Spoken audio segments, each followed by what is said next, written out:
کل کے درس میں جو بات ہمارے سامنے گزری اس میں ایک چیز کی وضاحت ہوئی تھی، خالق اور مخلوق کسے کہتے ہیں، خالق کس کو کہتے ہیں اور مخلوق کسے کہتے ہیں؟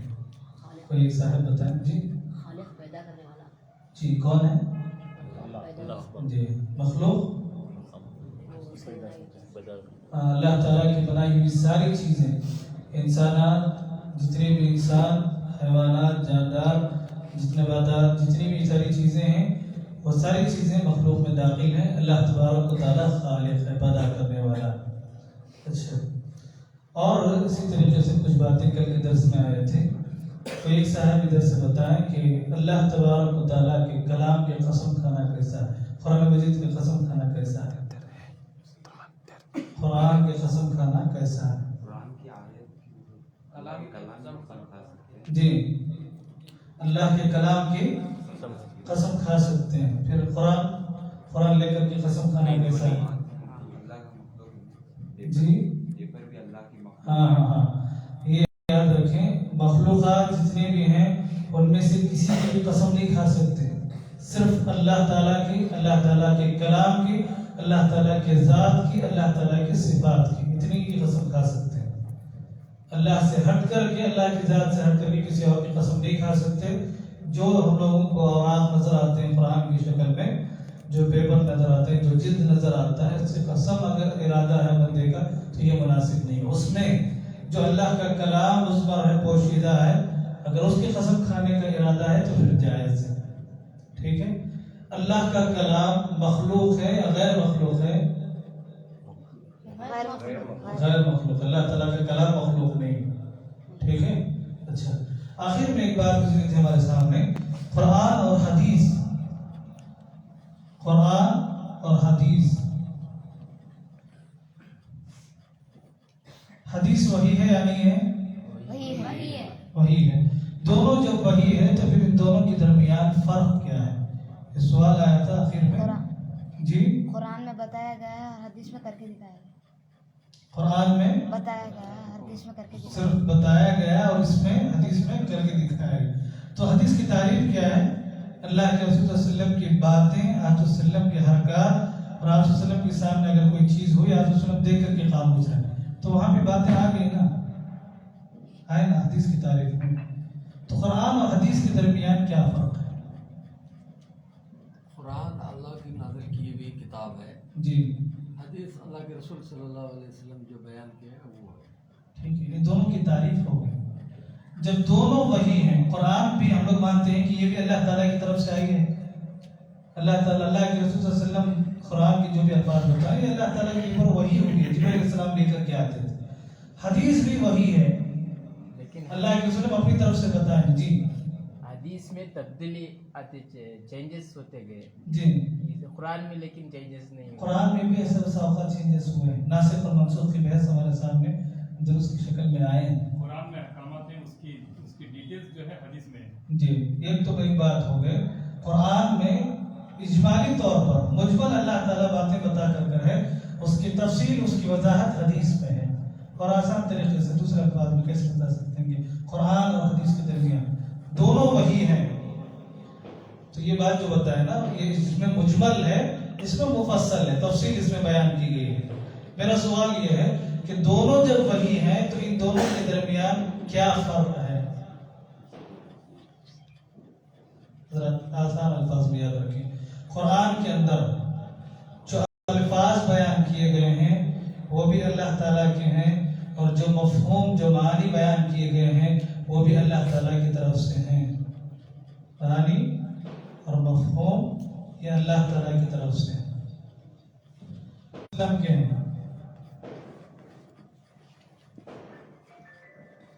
معنی اور مفاہیم اللہ تعالیٰ کے ہیں،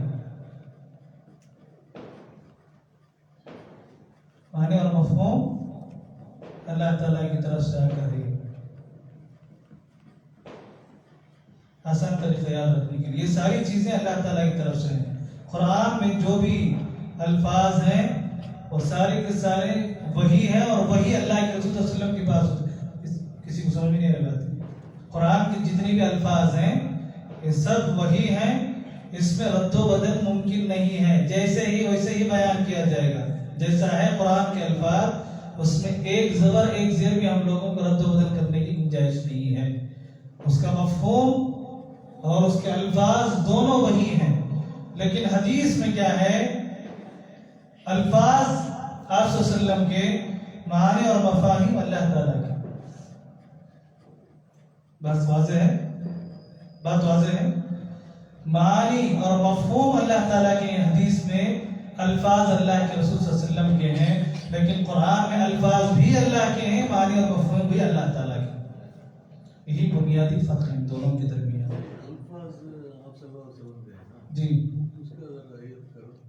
جیسے اللہ کے رسول صلی اللہ علیہ وسلم بتائیں، قرآن کے حدیث کے اندر ذکر ہے، آپ صلی اللہ علیہ وسلم بتائیں، علماء جو حدیث ذکر کرتے ہیں، جس نکاح کے طور پر ہم لوگ نکاح کے موقع پر اگر حدیث سنتے ہیں، نکاح من سنتی، وقال نبی صلی اللہ علیہ وسلم فمن رغب عن سنتی او کما قال علیہ الصلوۃ والسلام، بولیں گے علماء، او کما قال علیہ الصلوۃ والسلام کا مطلب کیا ہے، یا اسی طرح کوئی اور بات اللہ کے رسول بتائیں تو اس کا مفہوم بیان کرنے کی گنجائش ہے حدیث میں، روایت بالمعنی بیان کرنے کی گنجائش حدیث میں ہے، لیکن قرآن میں نہیں ہے۔ ہو بہو جیسے اترا ہے ویسے ہی ہم لوگوں کو بیان کرنا ہے۔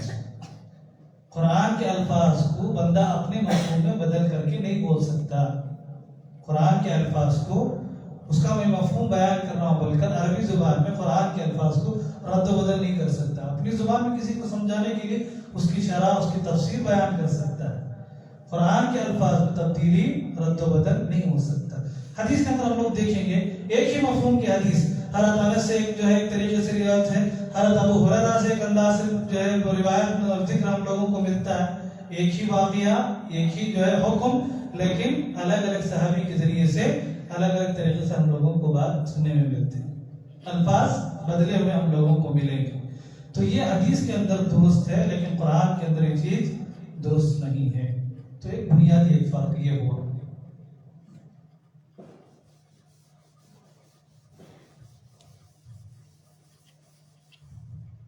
دوسری چیز یہ قرآن وحی مطلوع ہے، یہ وحی غیر مطلوع ہے۔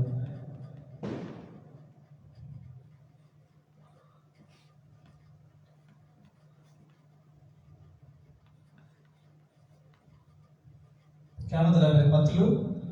یعنی جس کی تلاوت کی جائے، قرآن کی تلاوت کی جا سکتی ہے، دونوں وحی ہیں، یہ ایسی وحی ہے جس میں تلاوت کی گنجائش ہے، نماز کے اندر قرآن مجید کی تلاوت کی جائے گی، اس کے بغیر نماز مکمل نہیں ہوتی، صحیح نہیں ہوتی، یہ وحی ہے، لیکن وحی غیر مطلوع، اس کی تلاوت نہیں کی جائے گی، نماز میں حدیث کی تلاوت کرنے کی اجازت نہیں ہے، نماز کے اندر حدیث کی تلاوت کرنے کی اجازت نہیں ہے، قرآن کی تلاوت کرنا ضروری ہے، یہ وحی مطلوع ہے، یہ وحی غیر مطلوع ہے، سمجھ رہے؟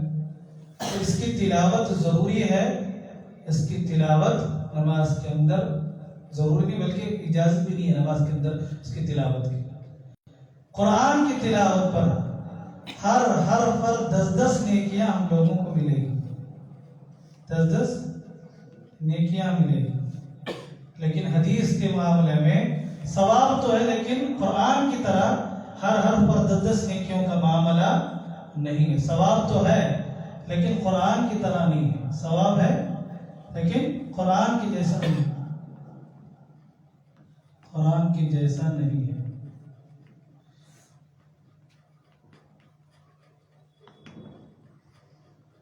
قرآن وحی مطلوع، حدیث وحی غیر مطلوع، اس کی تلاوت نہیں کی جائے گی۔ قرآن کے ہر حرف پر 10 نیکیاں ہیں پڑھنے پر، حدیث پڑھنے پر ثواب تو ہے لیکن ہر حرف پر 10 نیکیوں کا معاملہ حدیث کے ساتھ نہیں ہے۔ قرآن میں ہو بہو ویسے ہی بیان کیا جائے گا، حدیث میں مفہوم بیان کیا جا سکتا ہے، اس کی گنجائش عربی زبان کے اندر، کیونکہ الفاظ اللہ کے نہیں ہیں تو اس پہ رد و بدل ہو سکتا ہے، مفہوم بیان کیا جا سکتا ہے، لیکن حدیث کے قرآن کے اندر ہو بہو ویسے ہی بیان کیا جائے گا، اس میں رد و بدل کی گنجائش نہیں۔ اگر حدیث کا مفہوم کوئی بیان کر رہا ہے، الفاظ تھوڑے آگے پیچھے ہو رہے ہیں الفاظ تھوڑے آگے پیچھے ہو رہے ہیں کوئی لقمہ نہیں دے گا. قرآن کی آیت میں اگر زبر زیر بھی ہو گئے تو لقمہ دینا ہے. سمجھ رہے ہیں؟ کیونکہ یہ وحی مطلوب ہے، اس کی تلاوت ویسے ہی کرنا ہے ہم لوگوں کو. اچھا، تو قرآن اور حدیث دونوں اللہ تعالیٰ کی طرف سے وحی ہیں. تو ان دونوں کے درمیان ایسا جو فرق ہے، یہ کیوں فرق ہے؟ کیا کیا فرق ہے ہمارے سامنے واضح ہو گئی. کیوں ہے فرق؟ یہ دونوں اللہ تعالیٰ کی باتیں ہیں، دونوں اللہ تعالیٰ کی وحی ہیں. تو ان دونوں کے درمیان فرق کیوں ہے؟ جی وہ بات ٹھیک ہے، کیوں ایسا فرق کیوں ہے؟ یہ بھی وحی ہے، یہ بھی وحی ہے. اس کے الفاظ اللہ تعالیٰ کی طرف سے ہیں، اس کے الفاظ اللہ کے رسول صلی اللہ علیہ وسلم کی طرف سے. تو ایسا کیوں ہے؟ دونوں جو وحی ہیں اللہ تعالیٰ کی طرف سے، تو پھر ان دونوں کے درمیان یہ فرق کیوں، یہ تفریق کیوں؟ اگر ملا دیتے پورا تو بہت زیادہ موٹی کتاب ہو جاتی. یہ ایک اہم ہوتا. قرآن میں اجمال ہے، اللہ تعالیٰ تفصیل بیان نہیں کیا ہے. حدیث کے اندر تفصیل ہے. اگر تفصیل کو بھی اس کے اندر جوڑ دیا جائے تو 30 پاروں کی بجائے 40 50 60 پاروں کی کتاب ہو جائے گی. حفظ و قرآن کے لیے مشکل ہو سکتا ہے. ساری باتیں تفصیل سے ذکر ہونے کی وجہ سے بندہ پریشان بھی ہو سکتا ہے. اس لیے اس میں اجمال ہے اور دوسرا اس کے اندر تفصیل ہے. قرآن کے اندر اجمال ہے، مجمل انداز میں اللہ تعالیٰ بتایا ہے، اس میں تفصیل بیان کی گئی. اور ایک حکمت یہ بھی ہے، اللہ کے رسول صلی اللہ علیہ وسلم کو اللہ تعالیٰ نبی بنا کر کے بھیجا نا، نبی بنا کر کے بھیجا ہے. آپ صلی اللہ علیہ وسلم کی بھی تو کوئی خصوصیت ہونا ہے، آپ صلی اللہ علیہ وسلم کی خصوصیت بھی ہونا ہے نا. اس لیے اللہ کے رسول صلی اللہ علیہ وسلم کی باتیں بھی وحی کا درجہ رکھتی ہیں. وہ باتیں جو آپ صلی اللہ علیہ وسلم کو اللہ تعالیٰ کی طرف سے ملی ہیں. الفاظ اللہ کے رسول صلی اللہ علیہ وسلم سے رہے، گرچہ اللہ کے رسول صلی اللہ علیہ وسلم کے الفاظ رہیں، لیکن اس میں چھوڑ کے اس کا ایک وقار وحی ہونے کی وجہ سے، اس لیے جہاں وحی کی تعظیم کرتے ہیں بندے، وہی اللہ کے رسول صلی اللہ علیہ وسلم کی بات آنے کی وجہ سے آپ صلی اللہ علیہ وسلم کی بھی تعظیم لازمی طور پر بندہ کر لیتا ہے. حکمت یہی ہے کہ قرآن کے اندر جو باتیں بیان کی گئی ہے وہ اجمال ہے، حدیث میں تفصیل ہے. ساری تفصیل اس میں جمع ہو جائے تو بندہ پریشان ہو سکتا ہے، اس کے لیے دقت پیش آ سکتی ہے. تو اس لیے بالاختصار یہاں بیان کیا گیا ہے. اچھا، تو حدیث وحی کی ایک شکل ہے، قرآن بھی وحی کی ایک شکل ہے. حدیث کے اندر کچھ گڑبڑ کا بھی امکان ہے. ساری حدیثیں صحیح ہیں کیا؟ سارے حدیثیں صحیح ہیں؟ نہیں ہے، سارے حدیثیں صحیح نہیں. اس میں سے بعض حدیثیں ضعیف بھی ہیں، اور ضعف کے اسباب انشاءاللہ آپ لوگوں کے سامنے بتاتا ہوں، کیونکہ اس پر بھی اشکال ہوتا ہے لوگوں کا. حدیث کے ضعیف ہونے کی سلسلے میں بھی لوگوں کا اشکال ہوتا ہے. انشاءاللہ اس کے تعلق سے بات آئے گی. حدیث میں جیسے قرآن میں گنجائش نہیں ہے ذرہ برابر بھی کسی قسم کے غلطی ہونے کا، گڑبڑ کا، اس میں امکان نہیں ہے. تو حدیث میں کیا اس طریقے سے ہے؟ دونوں وحی ہے نا. قرآن کے اندر ذرہ برابر بھی گنجائش نہیں ہے کسی بھی راستے سے غلطی آ کر کے وہاں جڑ جانے کا، کیونکہ اللہ تبارک و تعالیٰ اس کی حفاظت کی ذمہ داری لے لیا ہے. تو حدیث کا معاملہ ایسے نہیں ہے، اس کا معاملہ اس سے بالکل مختلف ہے. حدیث کے اندر صحیح حدیث بھی ہیں، ضعیف حدیث بھی ہیں. ٹھیک ہے، تو جب ضعیف حدیث بھی ہیں اس کے اندر، تو اب لوگ جو ہے مستشرقین جو ہیں، جو اسلام کے خلاف کام کرنے والے لوگ ہیں، ہم مسلمانوں سے زیادہ وہ باقاعدہ مدرسے میں پڑھتے ہیں.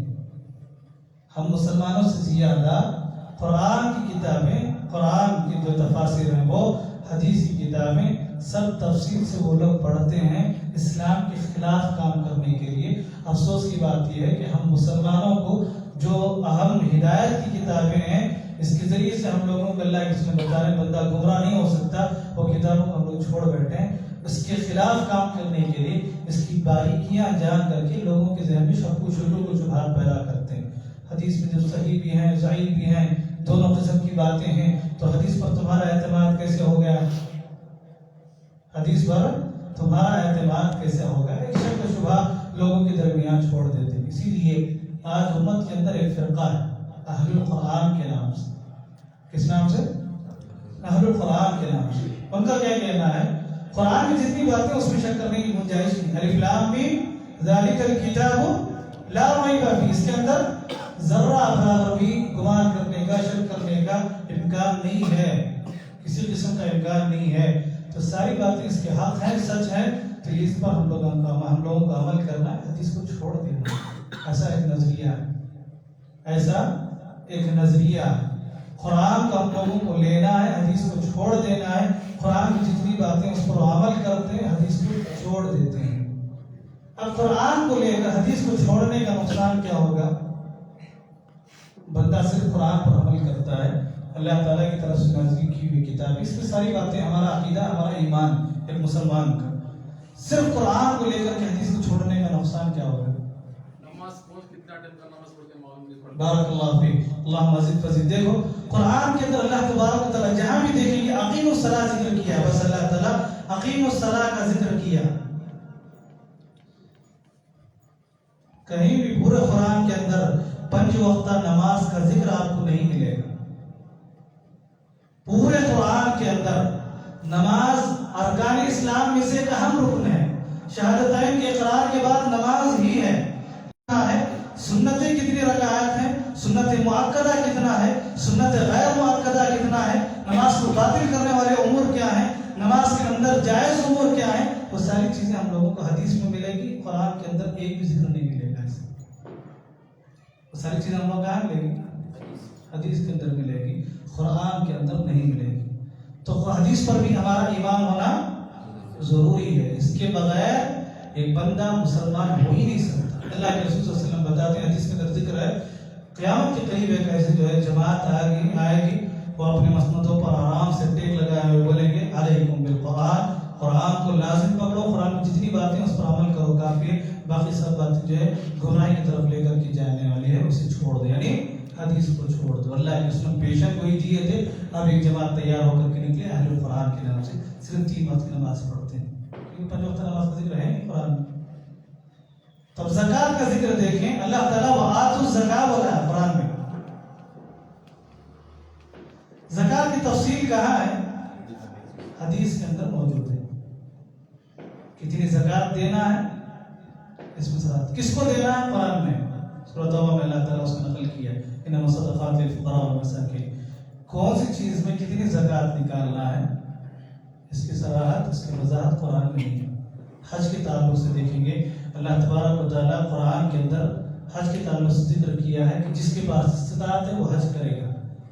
ہر حج کے ارکان، طواف جو ہے کتنی مرتبہ کرنا ہے، سعی کہاں سے شروع کرنا ہے، سعی جو ہے صفا میں کتنی مرتبہ اور مروہ میں کتنی مرتبہ، یہ ساری چیزیں ہم لوگوں کو نہیں ملے گی۔ اسی لیے اللہ علیہ وسلم حجۃ الوداع کے موقع پر کہتے ہیں خذوا عنی مناسککم، لوگوں مجھ سے حج کے ارکان سیکھ لو، ہو سکتا ہے اگلے سال میں تمہارے درمیان نہ آؤں، اس لیے میرے پاس سے حج کے ارکان سیکھ لو، حج کے طریقے تم لوگ سیکھ لو۔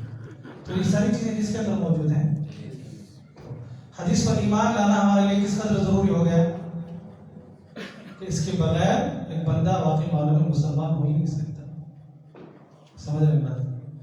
اب حدیث کے تعلق سے حضرت عمران بن حسین رضی اللہ تعالیٰ نے ایک مرتبہ اللہ کے رسول کی وفات کے بعد جا کر کے قوم کو نصیحت کرتے ہوئے شفاعت والی حدیث پیش کرتے، حدیث شفاعت، قیامت کے دن اللہ کے رسول صلی اللہ علیہ وسلم جو شفاعت کریں گے اپنے امتیوں کے حق میں، وہ حدیث ان کے سامنے پیش کرتے ہیں۔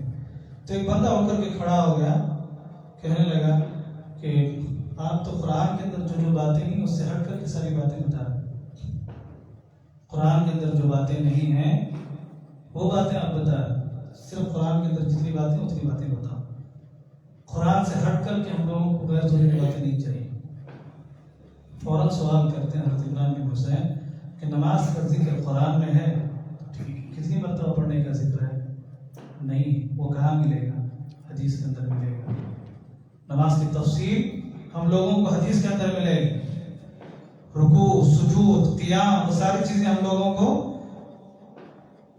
حدیث کے اندر ملے گی۔ پھر پوچھتے ہیں عمران بن حسین فجر کی نماز کتنی رکعت ہے؟ 2 رکعت۔ کہاں سے ملا آپ کو یہ بات؟ کہاں سے ملی یہ بات آپ کو؟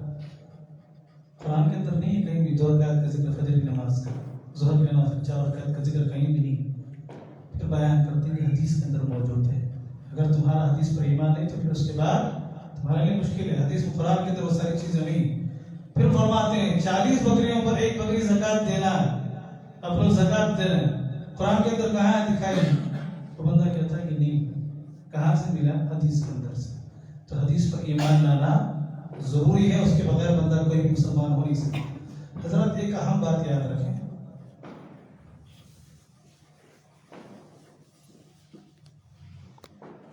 ایک نقطہ سمجھ لیجیے، اسے بات ذہن میں رکھیں. جتنے بھی گمراہ فرقے ہیں نا، وہ اپنے مسلک کو، اپنے مذہب کو صحیح ثابت کرنے کے لیے قرآن آیات سے استدلال کریں گے.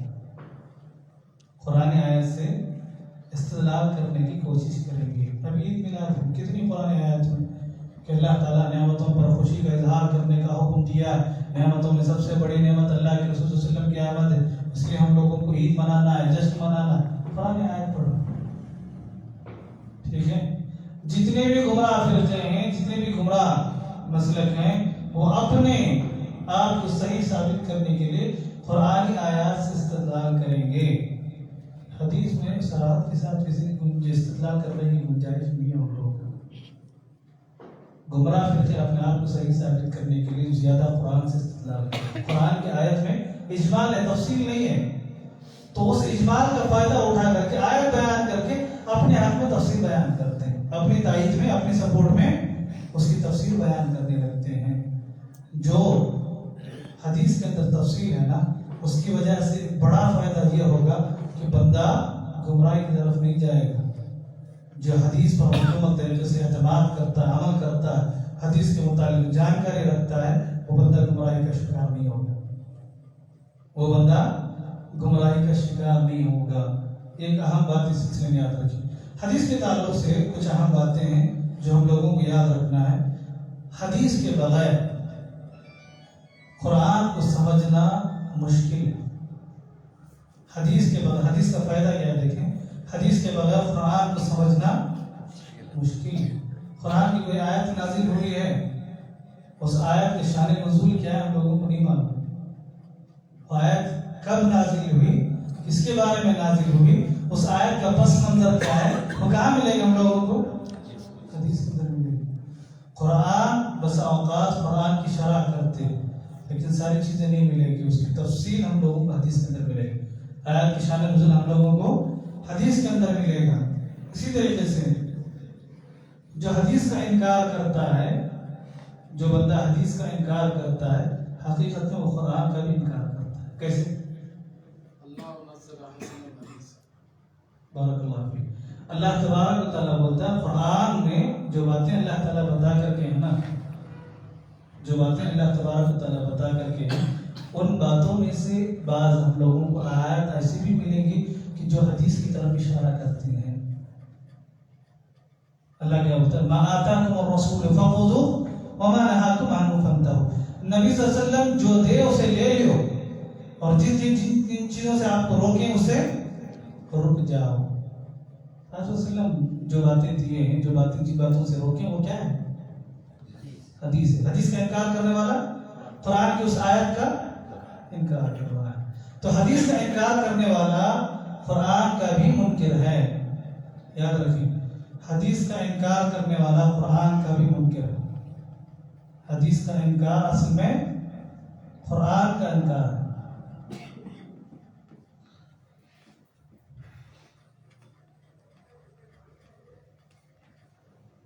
کیونکہ قرآن میں اللہ تعالیٰ بتا کر کے ہے، آپ صلی اللہ علیہ وسلم اس کی تفسیر کے لیے آئے ہیں. حدیث کا انکار اصل میں قرآن کا انکار ہے. ٹھیک ہے. اسی طریقے سے ایک بات یہ بھی یاد رکھیں، حدیث کو مانے بغیر کوئی بھی بندہ قرآن کو مان ہی نہیں سکتا. گرچہ یہ اس سے ہٹ کر کے ہے، قرآن ایک الگ چیز ہے اور یہ حدیث ایک الگ چیز ہے. لیکن قرآن حدیث کو اگر کوئی بندہ نہیں مانتا نا، تو وہ قرآن کو بھی نہیں مان سکتا. اگر کوئی سچے معنوں میں حدیث کا انکار کرتا ہے تو وہ قرآن کا بھی انکار کرنے والا بن جائے گا. پہلی وحی کیا ہے؟ اقرأ باسم ربک الذی خلق. کہاں سے معلوم ہوا؟ کہاں سے معلوم ہوا؟ اگر حدیث کو بندہ نہیں مانتا تو قرآن کو بھی آٹومیٹک نہیں مانے گا، اس کا رد عمل ظاہر ہو جائے گا. تو یہ کچھ باتیں اس یاد رکھیں. وقت ہو چکا ہے، انشاءاللہ بقیہ باتیں آئندہ درس میں آگے کچھ اہم باتیں یاد رکھیں. حدیث کا انکار کرنے والا خود بخود قرآن کا بھی انکار کر دے گا. حدیث کا انکار کرنے والا خود بخود قرآن کا انکار کر دے گا. حدیثوں کو نہیں مانتا ہے, لازمی تقاضا اس کا یہ ہے کہ وہ قرآن کا بھی غیر شعوری طور پر انکار کرنے والا بن جائے گا. قرآن اور حدیث کے درمیان کچھ فرق ہمارے سامنے واضح ہوئے. حدیث قدسی کیا ہے انشاءاللہ کل جو ہے آپ لوگوں کے درس میں بیان کرتا ہوں. میں کل یہ فرق پوچھا تھا, ایک کے دو صاحب بعض باتیں بتائیں. کل کے لیے آپ لوگوں کے لیے چھوٹا سا ٹیسٹ ہے, حدیث اور حدیث قدسی کے درمیان کیا فرق ہے, ذرا تحقیق کر کے ہم لوگ بھی کوشش کریں گے تو دلچسپی پڑے گی.